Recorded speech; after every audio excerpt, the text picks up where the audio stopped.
Hello everyone, कैसे हैं आप सभी? केम छो? How are you? केमोन बालो? फाइन। ओके। फिर जो पिछला वीडियो था उसके अंदर हमने इनफॉर्मल लेटर का जो भी फॉर्मेट था, किस तरह से लिखा जाता है उसके बारे में डिस्कशन की थी। और जो फॉर्मेट जिस सीक्वेंस में था या कौन कौन से पार्ट्स थे उसके, वो इधर इस साइड में लेफ्ट हैंड साइड में लिखे हुए हैं। इनफॉर्मल लेटर का जो फॉर्मेट है उसमें सबसे पहले एड्रेस, एड्रेस के थोड़ा सा स्पेस छोड़ के डेट, इस डेट के बाद में स्पेस छोड़ के सैल्यूटेशन, फिर उसके बाद कम्युनिकेशन, कर्टियस एंड, सब्सक्रिप्शन और सिग्नेचर। तो ये हमारा सीक्वेंस होगा इनफॉर्मल लेटर्स के लिए। ये इतना हम पढ़ चुके हैं जो हमारा पिछला या प्रीवियस वीडियो था उसके अंदर। फिर आज क्या पढ़ने वाले हैं अपन, जैसा कि हमने पिछले वीडियो में मैंने कहा था कि अपन नेक्स्ट वीडियो के अंदर फॉर्मल लेटर्स का फॉर्मेट कैसा होता है उसके बारे में सीखेंगे। तो वही हम करने वाले हैं इस वीडियो में। फॉर्मल लेटर जो होता है उसका फॉर्मेट कैसा होता है, फॉर्मल लेटर जो है वो किस यूज में आते हैं, क्या क्या कर सकते हैं फॉर्मल लेटर्स के अंदर। फॉर्मल लेटर्स के अंदर अपन कंप्लेंट कर सकते हैं, इंक्वायरीज कर सकते हैं, रिक्वेस्ट कर सकते हैं और एप्लीकेशन लिख सकते हैं, प्रार्थना पत्र लिख सकते हैं, या फिर किसी जो पोस्ट है उसके लिए आवेदन भी कर सकते हैं। तो आवेदन पत्र या प्रार्थना पत्र, उसके अलावा निवेदन कर सकते हैं, रिक्वेस्ट कर सकते हैं, पूछताछ कर सकते हैं किसी इश्यू पर, और उसके साथ साथ कंप्लेंट्स भी कर सकते हैं। जैसा कि अभी एग्जाम का टाइम है और आपके एरिया में यदि नॉइज पोल्यूशन हो रहा है, आपको पढ़ाई में डिस्टरबेंस हो रहा है, तो आप रिलेटेड ऑफिसर को एक कंप्लेंट वाला लेटर सेंड कर सकते हैं जिसमें आप डिस्क्राइब कर सकते हैं कि किस तरह से आपको डिस्टरबेंस क्रिएट किया जा रहा है नॉइज पोल्यूशन क्रिएटर जो इंस्ट्रूमेंट हैं उनके द्वारा। तो फिर वो जो नेसेसरी एक्शंस हैं वो उठाए जाएंगे आपको पढ़ाने के लिए, या आपकी पढ़ाई डिस्टर्ब नहीं हो उसके लिए।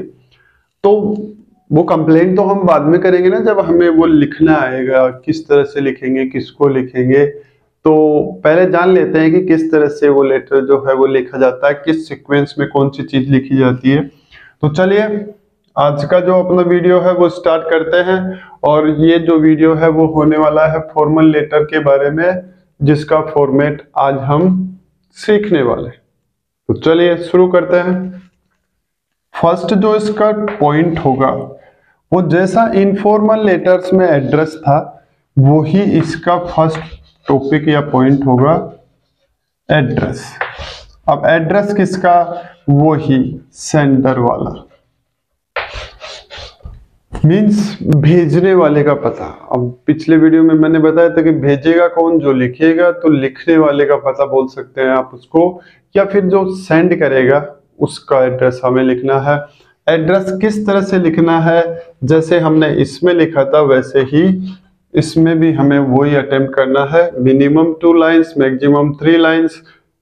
पहली लाइन में सबसे स्मॉल यूनिट, उसके बाद में उससे बिगर यूनिट, और जो थर्ड लाइन यदि अपन कंज्यूम करते हैं तो फिर जो बिगेस्ट यूनिट है अपने उस एड्रेस की, वो हम उसके अंदर लिखेंगे। एक एग्जांपल देख लीजिए, जैसे सबसे छोटी यूनिट होती है हाउस नंबर, तो उसमें आप कोई भी एक नंबर लिख सकते हैं, एनी नंबर जो ज्यादा बड़ा नहीं हो, बिग नहीं हो, बिलो 100 या बिलो 200, बस इससे ज्यादा नहीं। और उसके बाद में आप हल्का सा कोमा लगा के एक अपना जो स्ट्रीट नेम है या मोहल्ला नेम है वो लिख सकते हैं। तो जैसे अपन यहाँ पे लिखें,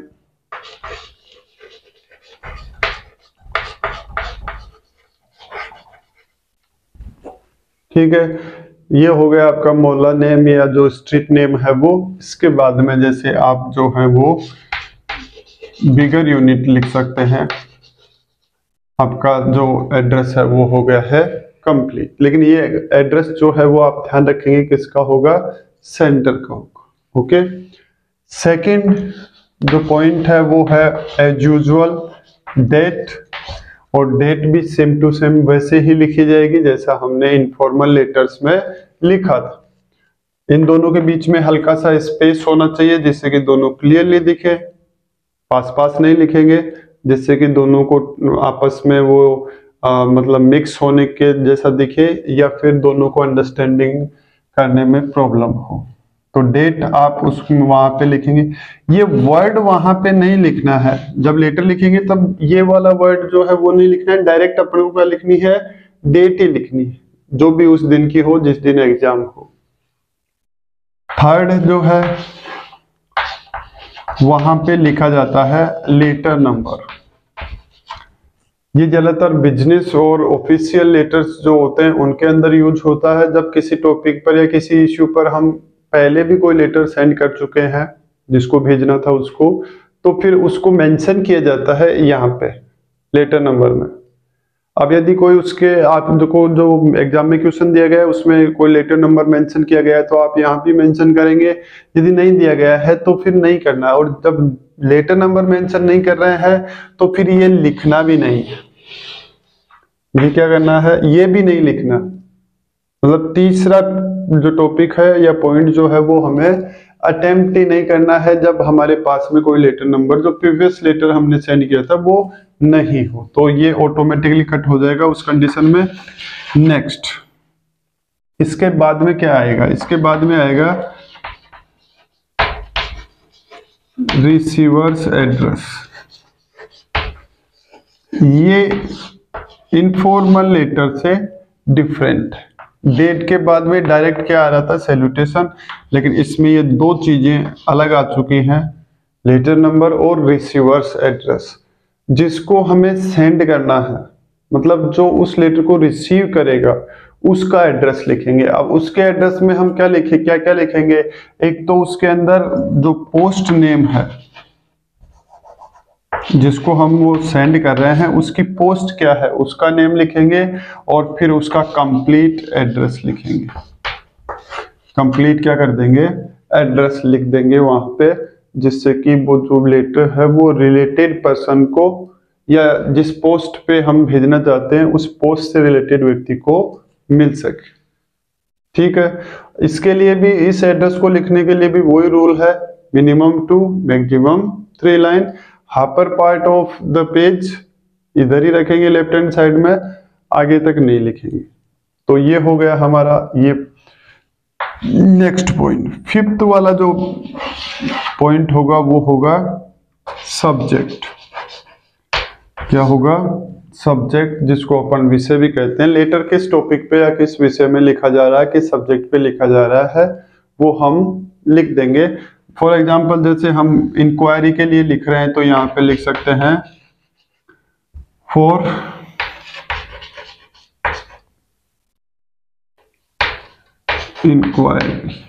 इंक्वायरीज, फिर जिस प्रोडक्ट के बारे में या जो भी हमें प्रॉब्लम है उसके बारे में जो अपन इंक्वायरी करना चाहते हैं वो इसके आगे ऐड कर देंगे। लेकिन वो जो रिसीवर्स एड्रेस है उसके बाद में अपन लिखेंगे सब्जेक्ट। अब इसके आगे का जो पॉइंट है वो मैं लिखूं उससे पहले आप एक बार देख लीजिए। सबसे पहले एड्रेस, उसके बाद में डेट, यदि हमारे को कोई लेटर नंबर दिया गया है तो थर्ड नंबर पे वो, उसके बाद में रिसीवर्स एड्रेस जिसमें उसकी पोस्ट का नाम और उसका कंप्लीट एड्रेस होगा, और उसके बाद में लिखेंगे अपन सब्जेक्ट। यहाँ तक का काम कंप्लीट। अब चलते हैं इससे आगे। सिक्स्थ जो हमारा पॉइंट होगा वो होगा सैल्यूटेशन। सैल्यूटेशन का मतलब एज यू नो संबोधन, और इसमें जो हमारा संबोधन होगा वो डियर सर या मैडम।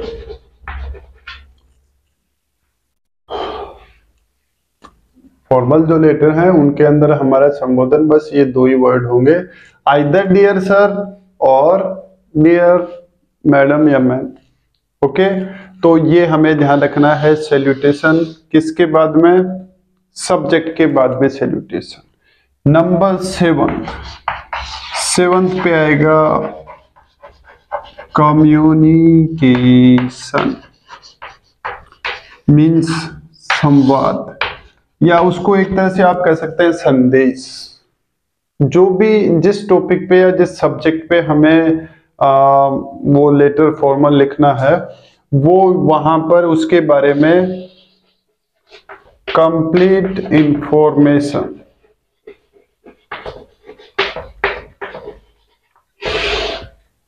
इंफॉर्मेशन अपन वहां पे कंडक्ट करेंगे, राइट करेंगे। और वो सेम प्रोसेस है, लैंग्वेज जो है वो अच्छी होनी चाहिए, डिसेंट होनी चाहिए और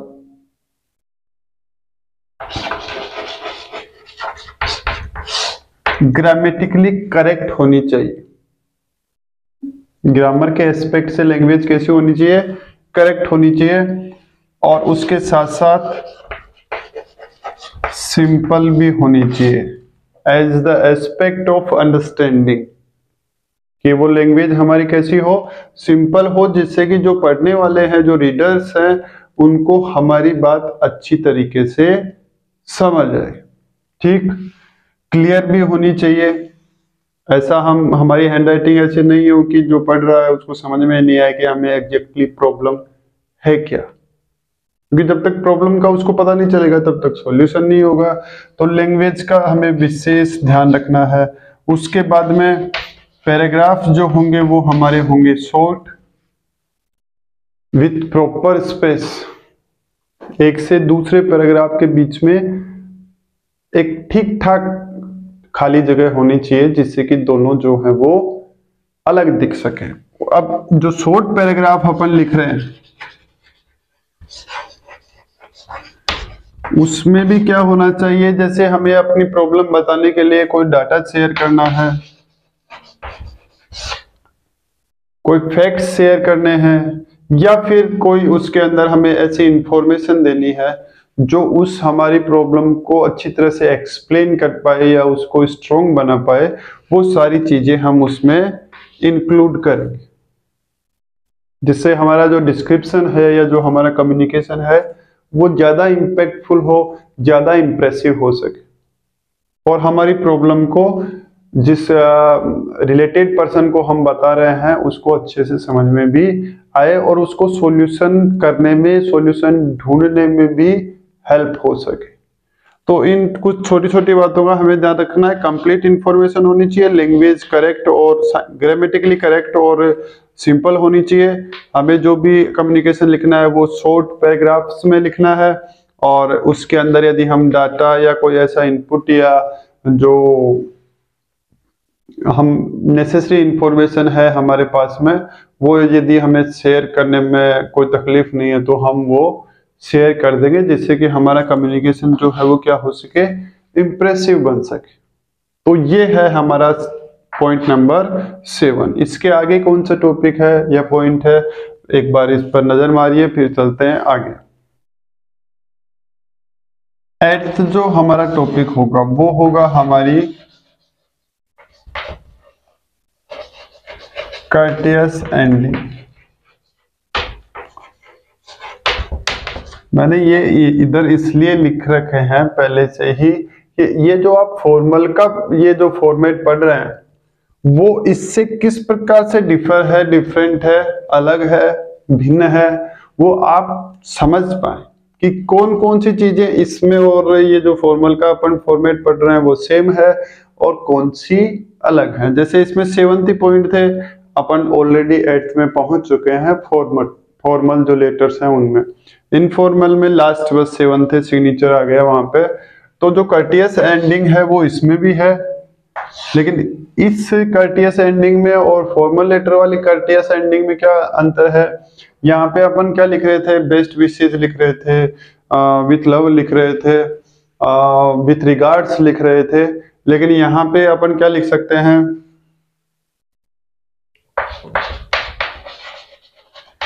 please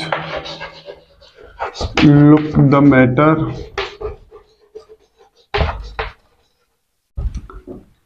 and do the needful।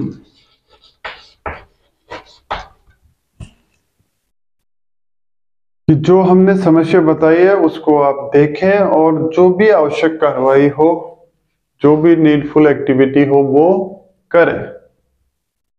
ठीक है, तो ये इस तरह की एक कर्टियस शिष्टाचारपूर्ण समाप्ति करनी होगी। और जो काम पोलाइटनेस कर सकती है वो ताकत नहीं कर सकती है, पावर नहीं कर सकती है। एक ताकतवर या पावरफुल व्यक्ति से भी हम कर्टियस होके, शिष्टाचारपूर्ण होके वो वर्क करा सकते हैं जो ताकत के बल पे नहीं कराया जा सकता। तो जितना पोलाइट आपका सेंटेंस होगा काम भी उतना जल्दी होगा। तो एक कर्टियस एंडिंग जो है वो हमें अटेम्प्ट करनी है। आप इससे पोलाइट ज्यादा कुछ और लिख सकें तो वो भी लिख सकते हैं, I have no objection at all. तो ये आपकी कर्टियस एंडिंग हो गई। 9th जो हमारा वो पॉइंट होने वाला है वो होने वाला है सब्सक्रिप्शन।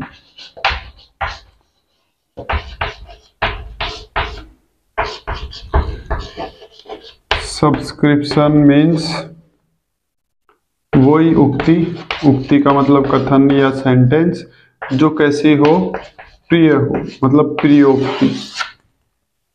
ऐसा कथन जो बहुत ही स्वीट हो, मधुर हो, और इसके अंदर जो प्रियोक्ति होती है वो होती है योवर्स फेथफुली।